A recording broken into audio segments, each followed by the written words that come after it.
Hey everyone, Sam Battersby with Griot's Garage, and today we're going to talk about our trim and detail coating. Trim and detail coating enhances and protects your trim, plastic grills, bumpers, rubber door seals, door jambs, engine bays, and more with its easy to use spray and walk away formula. It can be used on both interior and exterior vinyl, rubber, and plastic.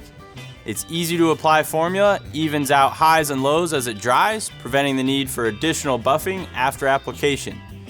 Cross-linking polymers come in and create a durable, hydrophobic finish that adds UV protection to guard from future degradation, and its quick dry, non-greasy formula will dry to the touch without any additional wiping and easily wipes off paint or adjacent surfaces.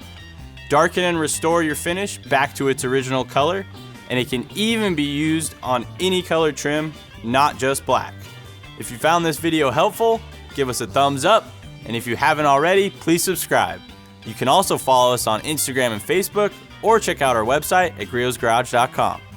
Thank you for watching, and as always, have fun in your garage.